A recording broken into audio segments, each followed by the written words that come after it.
ማለት አይ እንደው እንዲህ ተዳፍረሽኝ አታውቂ ብዬ ነው። ጨዋታ እኮ ደስ ስለሚለኝ ነው ገዚ። ሌላው ነገር ደስ አይልሽ?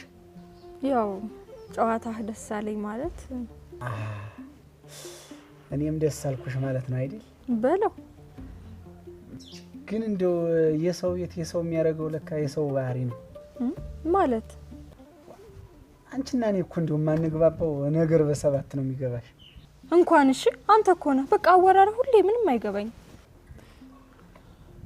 የሚገባሽ ላውራሽሽ ግን እንደው እናትና አባትሽ አልዳሩሽ?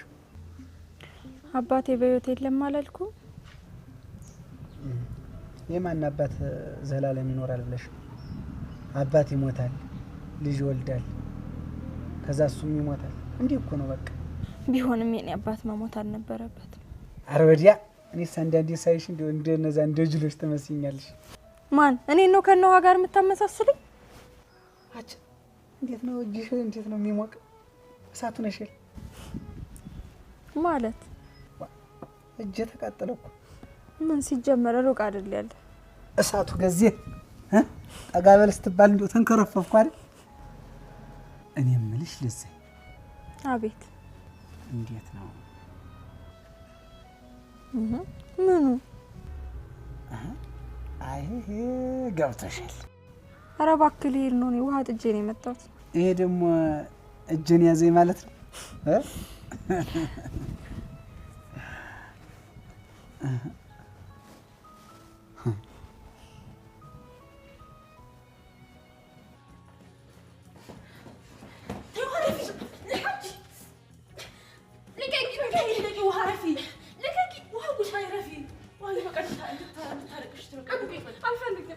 ወይ በቃ ልቀቂው አልኩሽ እኮ። አልፈልግም። ታረቅሽ በቃ እንታረቅ።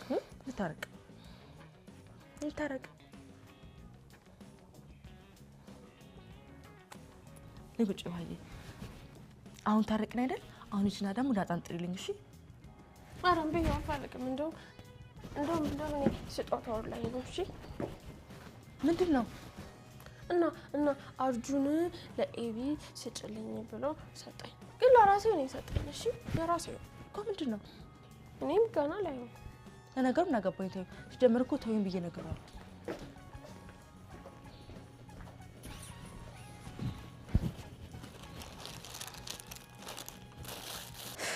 አባዬ ግን ከኔ ቶሎ ፍቅር ወይም የሆነ ነገር አይጠብቅም። ታውቃለህ ባለፈው የፕራንኩ ቀን አረገዝኩ ስለው እኮ በስመ አብ ናታን ፊቱ እንዴት እንደሚያስፈራ በስመ አብ። ፈጣሪ ደግሞ እሱን ፊት እንዳያሳየኝ ምን እንዳለኝ ታውቃለህ? ዳጣ ከማርገዝ በፊት እኮ የሚደረግ ነገር አለ። እሱን አድርጋሽ ነው ወይ? በስመ አብ እንዴት እንደሆነብኝ እኮ በስመ አብ በጣም የሚያስፈራ። ያን ቀንማ እኔ ራሱ አልኩት ዳጣ አባዬ ዛሬ ስላንቺ ለመናገር ወስኗል። ምንድነው የወሰነው? እናቴ ሊነግረኝ ነው? አዎ ስለናንቺ ሊነግርሽ ነው። አንቺም ደግሞ ለናብዬ ለእህታቸው እንደሆነች ሊነግራችሁ ወስኗል። የምርህን ነው? ለኤቢ እህቷ እንደሆንኩ ሊነግራት ነው? አዎ ዛሬ እሱ ነው የቀረኝ ሲል ነበር።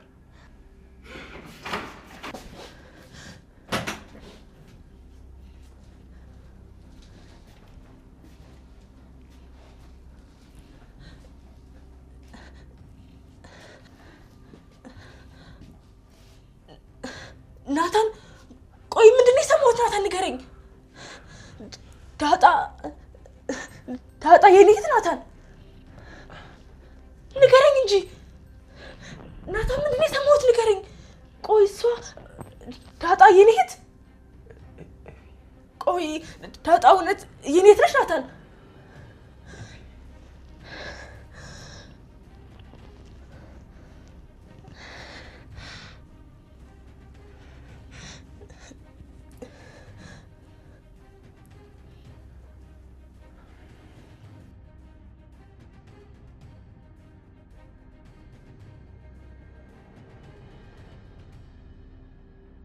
እሱ አመለካከት በጠዋት መዝሙር የከፈተው እኛን ሊያስባርከን ነው። በመዝሙሩ ቀኑን ሙሉ በረከት እንድናገኝ ነው። ካልሆነ ግን ለዶርማችን ልጅ እምነት የለሽና ምግባረ ብልሾች ነን። ለጊዜው ከእንቅልፋችን ስለተቀሰቀስን መዝሙሩን እንደ መንፈሳዊ አይደለም እንደ ዓለማዊ ቀረርቶም አናየው። ለሁሉም ጊዜ አለው እንዲል ጠቢቡ ሰለሞን። ለሁሉም ቦታ ጊዜና ስርዓት አለው። መንፈሳዊነት እኔ ብሆን ብሎ ማሰብ ካልታከለበት ወደ ሽብር ይለወጣል። ግዴታ ሰዎችን በእኛ ልክ እንዲያስቡ ከፈለግን፣ እኛ የወደድነው ሁሉ እንዲወዱ እንዲያደንቁ ከፈለግን፣ በእኛ መንፈሳዊ አረዳድ እንዲረዱልን ከሻትን ነገር ተበላሸ ማለት ነው። ዝናና ሃይማኖት። እውነተኛ መንፈሳዊነት ከዝና ጋር የተጣሉ ናቸው። ዝና የዓለም ስጦታ ነው። ዝና፣ ክብር፣ መጮህ፣ መጯጯህ ለዓለምና ለዓለማውያን እንጂ ለመንፈሳውያን የተወገዙ ናቸው። ምክንያቱም መንፈሳዊ ሰው ለዚህ ዓለም እንደ ሞተ ነው የሚቆጠረው ይላል ቅዱስ ወንጌል። ግን በየአውደ ምሕረቱ ዝነኛ የሆነው ከዝነኛው ኢየሱስ ጋር ስለተጣበቅን ነው እያሉ የሚዘባነኑብን፣ ዝናዬ እያሉ መዝሙር የሚያሰሙን ግን ዓላማቸው ምን እንደሆነ ለእኔ ግልጽ አይደለም። ዝናና ዝነኞችም ከእምነቱ በላይ ሲሆኑ በዓይናችን አይተናል፣ በጆሮአችን ሰምተናል። ሙሉቀን መለሰ ቀድሞ ዘፋኝ፣ ታምራት ላይኔ ቀድሞ ጠቅላይ ሚኒስትር፣ ጌቶ ማሄሬ ቀድሞ ዘፋኝ፣ ዘርፌ ከበደ ቀድሞ ዘፋኝ፣ ተፈራ ነጋሽ ቀድሞ ዘፋኝ፣ አቦነሽ አድነው ቀድሞ ዘፋኝ፣ ጥበቡ ወርቅዬ ቀድሞ ዘፋኝ፣ ካሙዙ ካሳ ቀድሞ ሙዚቃ አቀናባሪ፣ ትዕግስት ወይሶ ቀድሞ ዘፋኝ። ከብዙ በጥቂቱ የምናውቃቸው ከዓለማዊ ኑሯቸው ወጥተው መንፈሳዊ ሕይወትን የተቀላቀሉ ወንድምና እህቶቻችን ናቸው። የእነዚህ ሰዎች ዓለማዊነትን ትተው መንፈሳዊ መሆናቸው ለማንም ቢሆን የሚያስደስት ያበርታ የሚያስብል ነው። ከስም፣ ከዝና፣ ከክብር፣ ከሀብት በላይ ለፈጣሪያቸው ሲገዙና ሲሰበሩ ማየት በፊት ላደነቃቸው፣ ለተከተላቸው፣ ለተመራላቸውና ለሰማቸው ሕዝብ ማስተማሪያ ይሆናሉ። በዓለም ለሚያውቃቸው ሁሉ መንፈሳዊነት ምን ያህል ኃይል እንዳለው ያሳያል። ችግሩ እነዚህ ሰዎች በተቀላቀሉት የእምነት ተቋም የእንቁልልጭ አይነት ከቀረቡ ነውር ነው። የእነሱ ወይም ዝነኞቹ እምነቱን መቀላቀል ጥቅሙ ለእነሱ ወይም ለዝነኞቹ ሕይወት እንጂ ለመንፈሳዊ ተቋም አይደለም። ግን ነገሩ የግልምቢጦንና መንፈሳዊ ተቋሙ እከሌ የተባለውን ዝነኛ ይህን እምነት ተቀላቀለ በማለት ከመንፈሳዊ አገልግሎትና ከቃሉ ይልቅ የዝነኞች አማኝ መሆን እንደ እማኝ ተጠቅሶ ሲጮህለትና ሲያጮሆ ማየት የሰርክ ተግባር ሆኗል። አንድ ዘፋኝ ወይም የፖለቲካ ተሿሚ ሌላም በዓለም ላይ ያለ ታዋቂ ሰው የመጽሐፍ ቅዱስም ሆነ የቁርአን እውቀቱ በቂ እንዳልሆነ ሙን ነው። ቀድሞ ወንጌልን ቢያውቅማ እንዲህ ባለው ዓለማዊ ምግባርና ተግባር ባልተዘፈቀ ነበር። ይሁን መማር ደግ ነው። እነዚህ ሰዎች ከባዶነት የአንድን እምነት አስተምሮ አውቀው ተለወጡ። ለውጡን አድንቀን የለወጡ የእምነት ተቋም ግን እከሌ እኮ እኛን ተቀላቀለ እናንተስ የሚል ማስታወቂያ ካስነገረ እምነቱን ያወርደዋል። ወንጌልን ቦታ ሳጥቶ በትላልቅ ሰዎች ብዛት ጫንቃና ጉልበት እንደቆመ ያሳያል። እከሌ እንኳን ተቀየሩ ማለት ለመንፈሳውያንና ለተቋሙ ውድቀት እንጂ ሙላት አይሆንም። ምክንያቱም መንፈሳዊነት የሚመዘነው ታላላቅ ሰዎች ስላሉ ሳይሆን በእውነተኛው የፈጣሪ ቃል ነው። ሌላው ተቀየሩ የተባሉ ሰዎች ቃሉ በትክክል አልገባቸው ይሆን ወይ ያላወቁት የሚሰጡት ጋዜጣዊ መግለጫ ሌላውን እምነት ሲያስቆጣ ይታያል። ሌላው እምነት የዘፋኞች መናኸሪያ፣ በተቃራኒው ደግሞ አሁን የያዙት እምነት ብቻ ዘፈንን የሚጠላና የሚያወግዝ ለማድረግና ለማስመሰል የሚደረግ የወንጌል ይሁን የታሪክ ሽሚያ ይታያል። እኔ እስከማውቀው ድረስ በመጽሐፍ ቅዱስም ሆነ በቅዱስ ቁርአን ዘፋኝነት ጀነትም ሆነ መንግስተ ሰማያት እንደማያስገባ ነው የሚገልጸው። ሊበሏት ያሰቧትን አሞራ ጅግራ ናት ይሏታል። ዩኒቨርሲቲ ያለው አንድ ዶርም የምጋራው ጓደኛ ነበረኝ። ይህ ጓደኛዬ ሰርክ ቅዳሜና እሑድ ጧት ገስግሶ ይነሳና በረጅሙ ቁመናው ላይ ነጠላውን መስቀለኛ አጣፍቶ ለብሶ በመንገድ ላይ የሚያገኛቸውን ሰዎች በትህትና ጎንበስ ቀና እያለ ሰላምታ እየሰጠ ቤተክርስቲያን በሰላም አውለኝ ብሎ ይመጣል። ከቤተክርስቲያን ተመልሶ ካፌ ቁርሱን ይበላና ወደ 4 ሰዓት አካባቢ የፕሮቴስታንት እምነት ተከታዮች አዳራሽ ሄዶ ይታደማል። እንደገና ከፕሮቴስታንት አዳራሽ ተመልሶ ምሳውን ይበላል። ወደ 8 ሰዓት አካባቢ አይሬ እያለ ደብተሩን ሸክፎ እየቃመ ለማጥናት ጫት ቤት ይሄዳል። ይህን ጓደኛዬን አንድ ቀን ምን ነው አንተ ሁሉም ቦታ እንዴት ትሄዳለህ? ለመሆኑ ጊዜው ሲበቃል አልኩት። ተወኝ እባክህ አለ የሳቅ ፈገግታ በጥርሱ እየለገሰኝ። ዩኒቨርሲቲ ማለት እኮ ዩኒቨርሲቲ ማለት ነው። ይገባል አይደለም? አንተ ብቻ በፍጹም ጊዜ ኖሮ አትቀመጥም ማለት ነው። ግራ ገባኝ። ምን ማለቱ ነው? ግርም ብሎኝ ስለነበር እንዲህ አልኩት።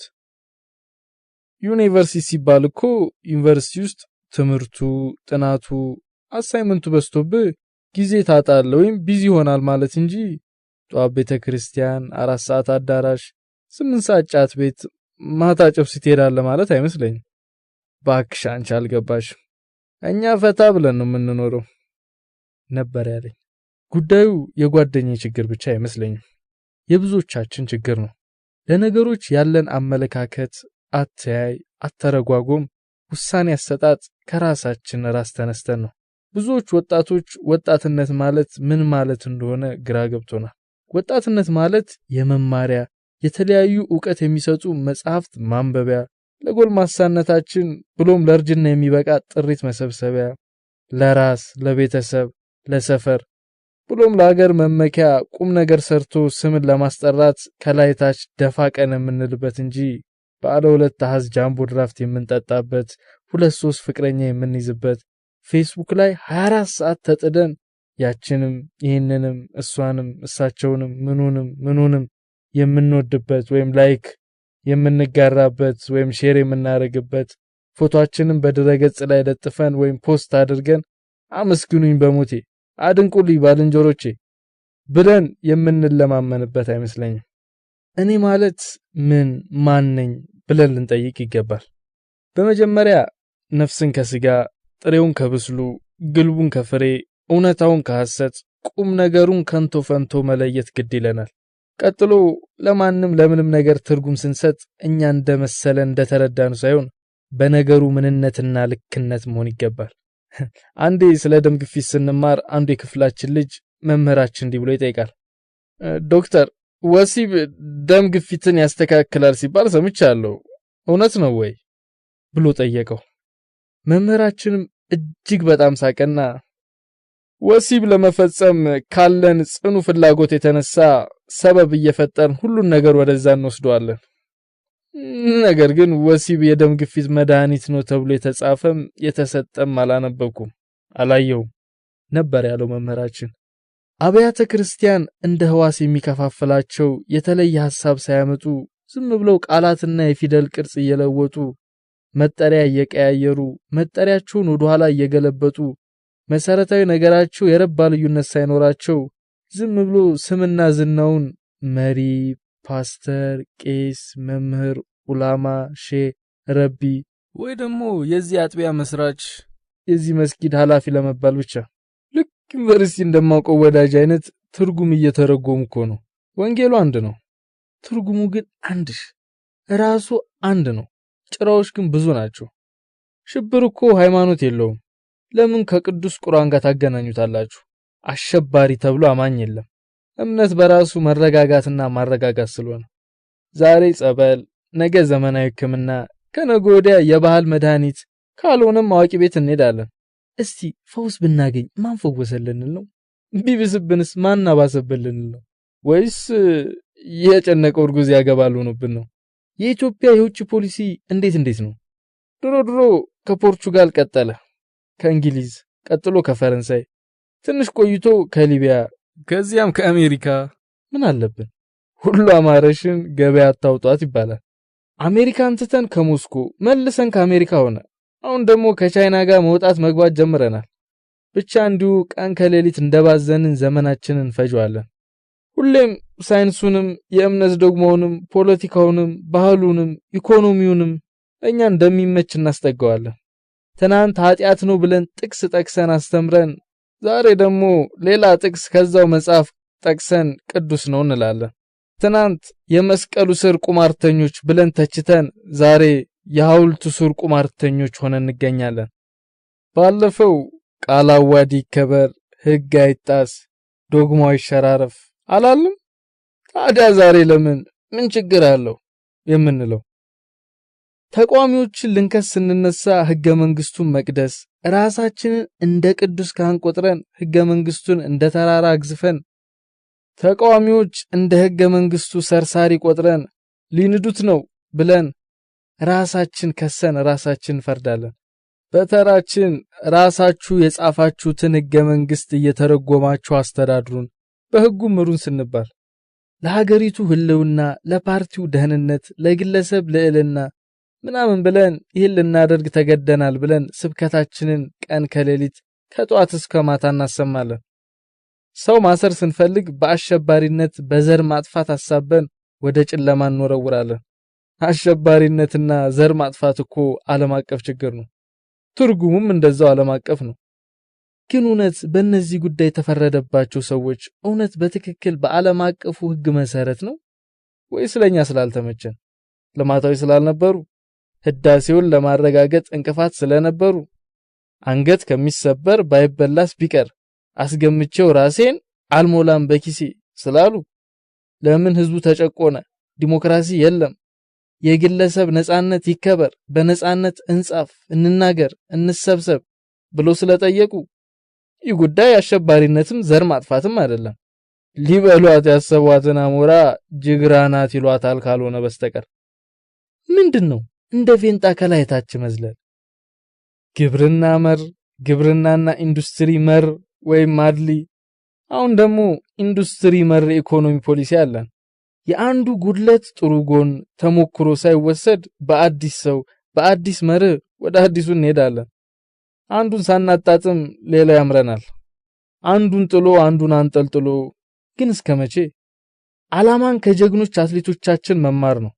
ሁሌም ቢሆን አንዷን የመሮጫ ተከትለው ይሮጣሉ፣ ግባቸውንም ይመታሉ። ግን እንደ ፌጣ ከመመም ቢዘሉ የራሳቸውንም የሀገራቸውንም ስም ባላስጠሩ ነበር። እኛም ተማሪ ከሆንን እንደ ተማሪ መማር ነው። ፖለቲከኞች ከሆንን እንደ ፖለቲከኞች ቁርጥ ያለ አቋም መያዝ ነው። ትናንት ተቋሚ ዛሬ ደጋፊ ምን ነው ስንባል ድሮም እኛና እነሱ ልዩነት የለንም የሚሉት መልሶች ለደጋፊም ለተደጋፊም መርዶ ነው። ማሊያ የለወጥኩት ከባልንጀራዬ ጋር ስለሚመሳሰል ነው ማለት ነውር ነው።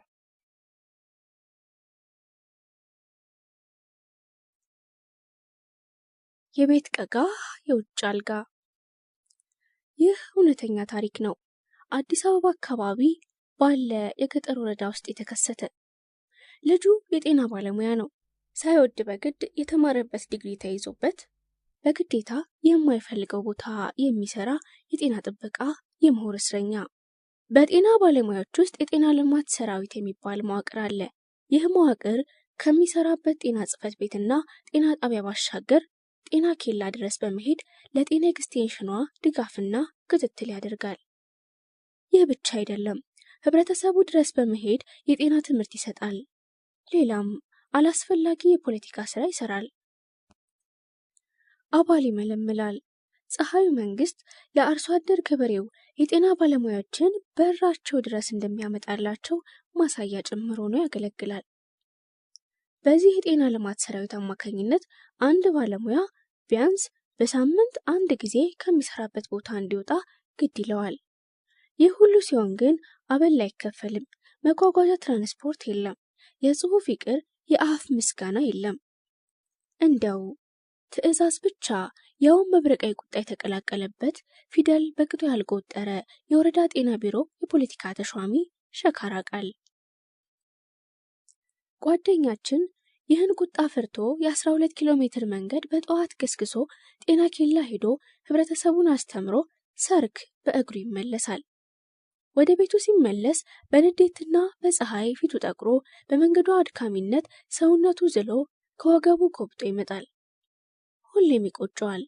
ማትሪክ ጥሩ ውጤት አምጥቶ የጤና ባለሙያ መሆን ያሰበበት ቀን ያንገፈግፈዋል።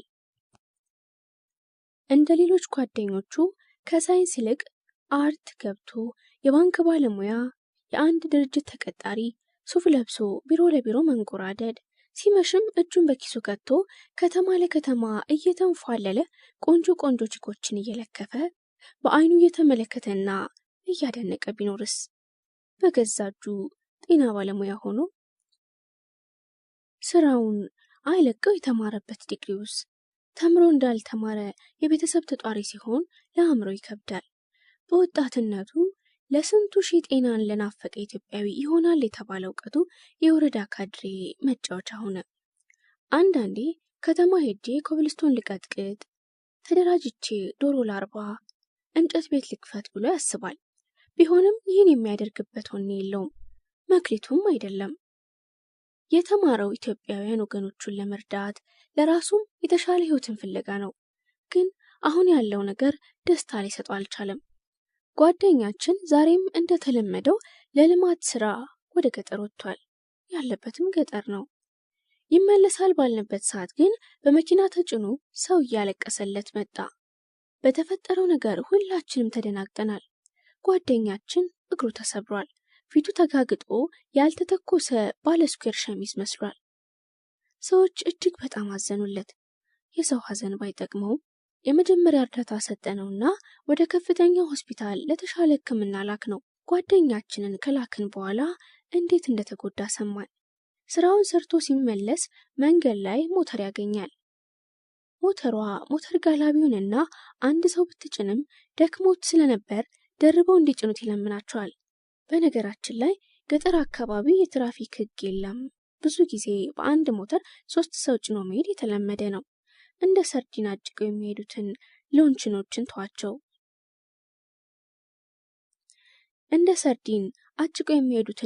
እንተዋቸው። ያለነው እኮ በአንድዬ ቸርነት ነው። ትራፊክ ቢያይም ምንም አይልም፣ እንደ ህጋዊ ነው የሚታየው። ልክ አዲስ አበባ ተሳፋሪ ጭነው ነዳጅ እንደሚቀዱ ሹፌሮቹ መብት ነው የሚመስላቸው፣ ግን በህጉ መሰረት ያስቀጣል። በዚህ ጉዳይ የተቀጣ ሹፌር ባላውቅም ከቅንፍ ወጣሁ። እነሱም ባለሞተሮቹ አልጨከኑበትም። ጭነውት ትንሽ እንደተጓዙ የደነበረ በግ ይገባባቸዋል። ይሄኔ ሞተሯ ትወድቅና ጓደኛዬ አይሆኑት ሆኖ ይጎዳል። ሌሎች እንኳ ብዙ አልተጎዱም። በጣም የሚገርመው ጉዳቱ ሳይሆን ጉዳቱ የከፋ ይሆንና ለጓደኛችን ቤተሰቦች ኪስ የሚያስጨንቅ ወጪ ይጠይቃል። ቤተሰቦቹም ማሳከሚያ ማጣታቸው ነበር ችግሩ። የልማት አርበኛ ነን የሚሉት የወረዳው ኃላፊዎች በሰበብ አስባቡ ከሚግጡት የመንግስት ካዝና አውጥተው ለልማት ሲል የተጎዳውን ልጅ ለማሳከም አልደፈሩም። ሲጠየቁም በጀት የለም ብለው ወሽመጣችንን ቆረጡት። በምትኩ ያለ አበልና ያለ ትራንስፖርት እንዲሁም የአባይና የስራ ግብር ከምንገብር ምስኪን ሰዎች ላይ እንደገና ማሳከሚያ አዋጡለት ተባልን። ለዚህ ነው የቤት ቀጋ የውጭ አልጋ ያልኩት። የልጅ መታከም ያለበት በመንግስት ነው፣ መብቱም ነው። ችግሩ የትኛውንም የወረዳ ካድሬ የሚጋፋበት ትከሻ የለውም። የትሳ ቤት ይባላል፣ ለማንስ ይነገራል? የመደበው ጤና ጥበቃ ሚኒስቴር ከነመፈጠሩ ረስቶታል። እንደውም የተጎዳው ጓደኛችን በጉዳቱ ምክንያት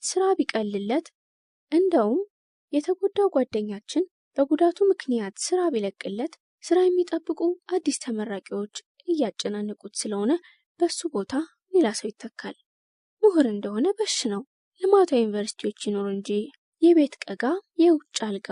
ብዙ ፖሊሲያችን በዚህ ዘዬ የተመሰረተ ነው። ለቅርቦቻችን ከኛ ውጪ የትም አይሄዱም ለምንላቸው፣ ለማይቀየሙን፣ ቢቀየሙም ምንም ለማያመጡት፣ ለቤተሰቦቻችን ምርጫ ለሌላቸው ለአናሳዎች ቀጋዎች ነን። ጨቋኝ፣ ተቆጪ፣ ተሳዳቢ፣ አኩራፊ ነን። ለብዙዎች ከላይ ከላይ ለምናውቃቸው በሕይወታችን ላይ ተጽዕኖ ያመጣሉ፣ ለስማችን አደጋ ናቸው ለምንላቸው ለነገ ተስፋዎቻችን ለሩቆቹ እኛ አልጋ ነን። ግን የውሸት አልጋ፣ ቢወጡበት የሚሰበር ቢወዘውዙት የሚነቃቀል አልጋ። በትራንስፖርት እጦት፣ በኮንዶሚኒየም ዕጣ፣ በስራ ምደባና ዝውውር፣ በደሞዝና በእድገት፣ በቤት እጦት፣ በኑሮ ውድነት፣ በልማት ሰበብ በነፃነታችን ጉዳይ እኛና መንግስት ተቀያይመናል። መንግስት የምጨነቀው ለህዝብ ነው ይላል። ህዝቡ ራሱ ማን ነው?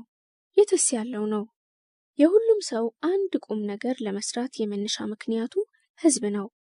ከተቃዋሚ ፓርቲ እስከ ገዢው ፓርቲ፣ ከአማተር እስከ አንጋፋ አርቲስቶች፣ ከጥቃቅንና አነስተኛ ባለሀብት እስከ ኢንቨስተር፣ ከተማሪ እስከ ትላልቅ ተቋም መምህራን፣ ከቀበሌ ሊቀመንበር እስከ ጠቅላይ ሚኒስተር የትግላቸው መነሻ የሚሰሩ፣ የሚለፉለት፣ የሚያታግሉ፣ የሚታገሉለት፣ መስዋዕት የሚከፍሉለት ለህዝብ ነው ብለው ነው። ግን በድጋሚ ህዝብ ማን ነው? ህዝብ ማን ነው?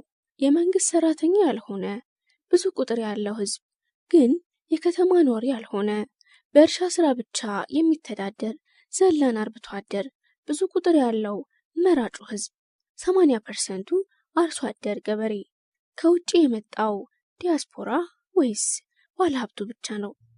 ወይስ የተቀረውስ ምንድን ነው? ልማት ለማን ነው? ዓላማውስ ምንድን ነው? አስረዱን እስኪ። በህዝብ ሰበብ ግለሰብ መታመም አለበት? እግሩ መሰበር፣ ውሻ መነከስ፣ የግል ፍላጎትን ማጣት፣ ሰብአዊ ክብሩ መዋረድ፣ ያለ አቅሙ መታዘዝ፣ ከሀገሩ ከትውልድ ቀየው መፈናቀል፣ አፈር ፈጭቶ አቧራ ቡንኖ ያደገበትን ሰፈር መልቀቅ አለበት ወይ? አለበት ወይ? አሳዩን። ህዝብ የት ነው ያለው? ልማት ምንድን ነው? ማህበርን አፍርሶ መንደርን ደርምሶ ታሪካዊ ሐውልትን ነቅሎ ከ8 እስከ 10 ቤተሰብ የሚተዳደርበት ቦታ በግፍ አፍርሰን የህፃናት ሜዳ በሊዝ ሸጠን የገነባነው ልማት በእውነት ህዝብን ያስደስተዋል ብለን ነው? ለብዙዎች ደስታ ይሰጣቸዋልን? ህዝብ አኩርፏል። ለእናንተ ህዝብ አርሶ አደር ገበሬው ብቻ ነው? እሱ ብቻ ነው ምርጫ ካርዱን የሚወስነው? ከተማ ያሉት ልጆቹስ? የከፋው የከተማው ህዝብስ? ቆይ የህዳሴውን ግድብ መዋጮ ያዋጣው የመንግስት ሰራተኛ መስሎኝ። በትንሹ ከ100 ብር እስከ 2000 ብር የስራ ግብር የሚቆረጠው ከመንግስት ሰራተኛው ነው፣ ያውም በየወሩ። ለንዴቱ ማብረጃ አንድ ካፌ ቁጭ ካለ ለእሱም ተጨማሪ ሴት ታክስ ይጠየቃል። ሆድ ይቅር ህሊና ልሙላ ተብሎ መጽሐፍ ልግዛ ቢባል እሱም ላይ ተጨማሪ ሴት ታክስ አለው። እሺ ምን እንሁን? መማር ያስንቃል፣ ወገን ማገልገል ፈሪ ያስብላል። የወር ደሞዝ ጠብቆ ቤተሰብ ማስተዳደር ነውር ነውን? ከተማ መኖር ጥፋቱ ምንድን ነው? በእኛ መሬት ህንዳዊ፣ ቻይናዊ፣ አሜሪካዊ እንዴት ይንደላቀቃል? ጉንደት፣ ኩፊት፣ መተማ፣ ዶጋሌ፣ አድዋ፣ ማይጨው ላይ የተዋጉት አያት ቅድመ አያቶቼ ለምዕራባውያንና ለህንዳውያን የእርሻ መሬት ለማቆየት ነው? መሬቱን ያለ ስስት እንዲገምሱት ነው? ስለ እኔ ጉዳይ ለአውሮፓ ህብረት ነው መልስ የሚሰጠው? ስለ ውስጥ ጉዳይ ለአሜሪካ ነው መግለጫ የምንሰጠው? ስልጣናቸውን ይማረውና ኮሎኔል መንግስቱ ኃይለማርያም ተንቀናል፣ ተደፍረናል አሉ። እውነታቸውን ነው። በገዛ መሬታችን ተፈናቅለናል። በገዛ ሰፈራችን መብት ጠፋ እኮ። ማን ያቀናውን መሬት ማን ያዝበታል? ለነገሩ ባለቤቱን ካልናቁ አጥሩን አይነቀንቁ አይደለም የሚባለው?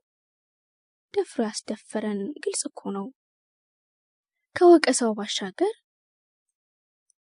ባጭሩ የቤት ቀጋ የውጭ አልጋ ትሆኑ ነው። ዘርዘር አድርግልን ካላችሁ እንዲህ ዘረዝረዋለሁ። ፎቁን ገንቡት፣ ደስ ይለናል። መሬቱ ይሰራ፣ ይመቸናል። ባቡሩ ይምጣ፣ ምኒልክ ቢጀምሩትም ለእናንተ ምስጋና እንነሳም። ኮንዶሚኒየሙ ይሰራ፣ ለከተማው ውበት ነው። ጥራት ካለው የእኛም መኖሪያ ነው። ለአርሶ አደር ወገናችን ቤቱ ድረስ ሄደን ሕክምና ብንሰጠው እኛ ደስተኞች ነን። እንኳን እኛ ባዕዳን ከውጭ መጥተው ይረዱናል። ግን እኛን አትርሱ። ለልማት ቤታችንን ስታፈርሱ በቂና ተመጣጣኝ ምትክ ስጡን። እድሩን መልሳችሁ እንዲሰባሰብ አድርጉልን። ሙሉ በሙሉ ምትክ ባትሰጡንም ተመሳሳይ ሰፈርና የንግድ ቦታ እንፈልጋለን። በፎቆቹ ውስጥ ዘር፣ ቋንቋ፣ ሃይማኖትና የፖለቲካ አባል ሳትሉ ስራ ስጡን። ከከፋንም እንደፈለግን ሐሳባችንን የምንገልጽበት ሬዲዮ፣ ጋዜጣ፣ ቴሌቪዥንና መጽሔቱን ፍቀዱልን። የትም እንሰራለን፣ ግን በቂና ተመጣጣኝ ክፍያ ስጡን። የእናንተ የቀን አበል የእኛ የወር ደመወዝ መሆኑ ይብቃ። ካልሆነ ትንሽ ሰርተን ብዙ ማግኘት የሚወድ ትውልድ ትፈጥራላችሁ። ግማሹ እየለፋ ሲኮረኮም የተቀረው ተኝቶ የሚቀለብበት የእንጀራ እናት ሕይወት አያስማማንም። በእኛ መሬት ህንዳዊ፣ ቻይናዊ፣ አሜሪካዊ እንዴት ይንደላቀቁ። አያት ቅድመ አያቶቻችንም የሞቱላት ኢትዮጵያ እንዲህ መሆን የለባትም። የቄሳርን ለቄሳር ስጡ እንዳለ ኢየሱስ ክርስቶስ እኔም የሚገባውን ለሚገባው ስጡ እላችኋለሁ። ክብር ስጡን፣ እንከባበር፣ ፍሩን፣ ተቆርቆሩልን። ማህተመ ጋንዲ፣ ማንዴላ፣ ቼጉቬራ፣ ማልኮም ኤክስ ብቻቸውን ታሪክ የቀየሩ ግለሰቦች ናቸው።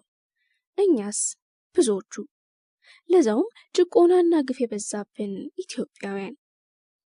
ሞኝ በሌለበት ዘመን ብልጥ ባትሆኑ መልካም ነው። አጉል ብልጠት ከባድ ነው።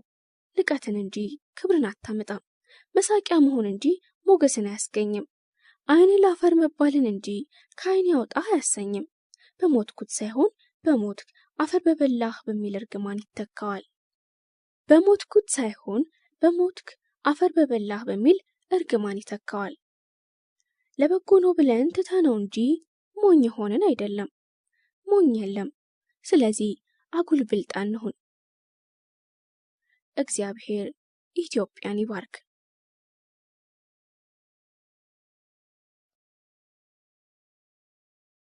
የብልቃጥ ልጅ ኢንቪትሮ ፈርቲላይዜሽን ወይም አይቪኤፍ ወይም የቴስት ቲዩብ እርግዝና ሲባል ሰምታችኋል። ከማህፀን ውጪ በላቦራቶሪ ብልቃጥ የወንድ ልጅ የዘር ፍሬና የሴቷ እንቁላል እንዲዋሃዱ ይደረጋል። ይህ የተገናኘ እንቁላልና የዘር ፍሬ ከ5 እስከ 6 ቀን በብልቃጥ ውስጥ እንዲያድግ ይደረግና ተመልሶ ለእንቁላሏ ባለቤት ወይም ማህፀን ለሚያከራዩ እንስቶች ማህፀን ውስጥ እንዲያድግ ይቀመጣል። እንዲህ ያለው ሳይንሳዊ ጥበብ የሚሞከረው በተፈጥሯቸው አምጠው መውለድ ላልቻሉ፣ እንቁላላቸው ከወንድ ዘር ጋር ለመዋሃድ የማይመች፣ የማህፀን ቱቦአቸው ወይም ፋሎፒያን ቲዩብ ችግር ያለበት፣ በወንዶችም በቂ የወንድ ዘር ፍሬ ቁጥር ያለመኖር፣ ካልሆነም የዘር ፍሬው የሴትን ልጅ እንቁላል ውስጥ ለመግባት ኃይልና ጉልበት ሲያጣ ኢንቪትሮ ፈርቲላይዜሽን ወይም አይቪኤፍ ይሞከራል። ሮበርት ጂ ኤድዋርድ በተባሉ የፊዚዮሎጂ ባለሙያ አማካኝነት ለመጀመሪያ ጊዜ የተሞከረው ይህ የሕክምና ጥበብ እንደ አውሮፓውያን አቆጣጠር በ1978 ዓ.ም ሉዊስ ብራውን የተባለውን ሕፃን ለእናቱና ለአባቱ አስታቅፏል። የማማጥ፣ የማርገዝ፣ የመውለድ ወጉን ላላዩ ሰዎች የአብራካቸውን ክፋይ በዚህ መንገድ ለማየት ይችላሉ። ዶክተር ሮበርትም ለዚህ ጀግና ምግባራቸው የኖቤል ሽልማት ወይም ኖቤል ፕራይዝ ድርጅት የ2010 የሕክምና ዘርፍ ሽልማት ወስደዋል። እንዲህ ያለው የሳይንስ ጥበብ ለተቸገሩ ሰዎች ውብና ወደር የሌለው አማራጭ ነው። ቢሆንም ይህ ሳይንሳዊ መንገድ ተግዳሮት ከየአቅጣጫው ደርሶበታል። በእምነት ተቋማትና ቀሳውስቱ ዘንድ ድጋፍና ውዳሴ ሳይሆን ነቀፌታና ውግዘትን ያስተናገደው። የፈጣሪን ስራ የተጋፋ ከንቱ የከንቱ ዓለም እብደት ጸረ ተፈጥሮ የሆነ ነው ሲሉ ነበር የተቹት። በስነ ልቦና ባለሙያዎችም ዘንድ 100% ድጋፍን አላገኘም። ምክንያቱም በተለይ በኪራይ ማህፀን የሚወለዱና በግዢ የዘር ፍሬ የሚረገዙ ህፃናት ለማንነት ጥያቄና ወይም አይዴንቲቲ ክራይሲስ፣ ለአላስፈላጊ ጭንቀትና ድብርት ወይም ሜንታል ዲፕሬሽን ሊጋለጡ ይችላሉ ሲሉ ይሟገታሉ። ለእናንተ ይህች ሀገር የኪራይ ማህፀን ነች? የእንስሳትን የዕለት ተዕለት እንቅስቃሴ የሚያስተጓጉል ነው።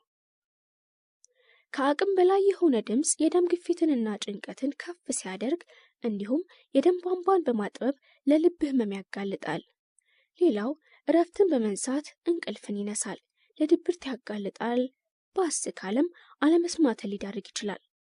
በአጠቃላይ አላስፈላጊ ድምፅ የሰዎችን መንፈስ የሚረብሽና ሰላማዊ ህይወትን የሚያናጋ ነው። ከባድ ድምፅ በእንስሳት ላይ ቢሆንም በማስደንበር ለሞት ሊያደርሳቸው ይችላል። እንዲሁም ቋሚ ለሆነ የመስማት ችግር እንዲሁም የመውለድ አቅማቸውን ይቀንሰዋል ይላል ዊኪፒዲያ ድረገጽ። ታዲያ መንፈሳዊነትና ድምፅ ብክለት ምን አገናኘው ካላችሁ እጅግ በጣም ያገናኘዋል እላችኋለሁ። አሁን ቤተክርስቲያን መንደር መሃል እየተሰራ ነው። እኔ በምኖርበት አካባቢ ቤተክርስቲያን አለ። ከዚህ ቤተክርስቲያን ከባድ ድምፅ ይወጣል። ለዘማሪዎቹ፣ ለመምህራኖቹ፣ ለምዕመኖቹ ምንም ላይመስላችሁ ይችላል። ከእነሱ ውጭ ላለ ሰው ግን የቅጣት ያህል ነው የሚቆጠረው። በተለይ በአቅራቢያ ላሉ ጎረቤቶች ከባድ ራስ ምታት ነው። ታሞ መተኛት የማይቻል ነገር ነው። ደግሞ ማረፍ የማይሞከር ነው። በጥሞና ለማሰብ ግዴታ ዋልድባ ገዳም መሄድ ያስፈልጋል። ይህን እያወቁ ግን የቤተ ክርስቲያኑ ኃላፊዎች ድምፁን ሊያስተካክሉ አልፈለጉም። እንደውም ይባስ ብለው የዚህ ሰፈር ሰው ወንጌል ይድረሰው፣ ይስማን፣ ይረዳን፣ ይግባው በማለት ሲታበዩ ይሰማለሁ። በግልባጩም የሰፈሩ ሰው ሲራገም፣ ድንጋይ ሲወረውር፣ ሲሳደብ፣ ሲያማርር እሰማለሁ። እንደውም ከሰፈሩ መንፈሳዊ ተቋሙ እንዲነሳ ተፈራርሞ ለሚመለከቱ አካል እንዳስገባ አውቃለሁ። ይህ ለኔ ውድቀት ነው። ኢትዮጵያን በሚያክል ሃይማኖትን ምንም ይሁን ምን ከሚያከብርና ከሚፈራ ማህበረሰብ ይህ መንፈሳዊ ተቋም ይነሳልኝ ሲል ውድቀት ነው። መንፈሳዊ ተቋምም ቢሆን ሌሎች እንዲያደርጉላችሁ የምትፈልጉትን እናንተም አድርጉላቸው ብሎ እየሰበከ ራሱ ግን ሆኖ መገኘት ሲያቅተው ምን ይባላል? እንደ ራስ እኔ ብሆን ምን ይሰማኛል አለማለት ማለት ይህ ነው። በግልባጩም ሁሉንም ነገር እኛ እንደምናየው እንዲረዱንና እንዲያዩልን መፈለግም ስህተት ነው። አንድ ታሪክ ልጨምርላችሁ። ዩኒቨርሲቲ ያለው እንደ አጋጣሚ ሆኖ በዶርም ውስጥ 6 ሆነን ስንኖር በሃይማኖት የማንለያይ ሰዎች ነበርን። ግን እምነቱ በእኛ ውስጥ ያለው ቦታና እኛ ለእምነታችን ያለን አመለካከት ማጥበቅና መላላት የተለያየ ነው። በእኛ አመለካከት በእምነቱ ጥብቅ የምንለው ልጅ ነበር። በሌሊት 11 ሰዓት ይነሳና መዝሙር ይከፍታል። ጥናት ስለሚኖር ምሽቱን አጋምሰን ስለምንገባ እንቅልፍ ዩኒቨርሲቲ ውስጥ እንደ እንቁ ያህል የተወደደ ነው። በዚህች ውድ እንቅልፋችን ላይ የምቀኝነት ያህል በሚቆጠር ሁኔታ መዝሙር ከፍቶ ይበጠብጠናል። እኛም ከእንቅልፋችን ብጥብጥ ብለን እንነሳና በብስጭት ሁላችንም ዝጋው ዝጋው የሚል ድምፅ እናስተጋባለን።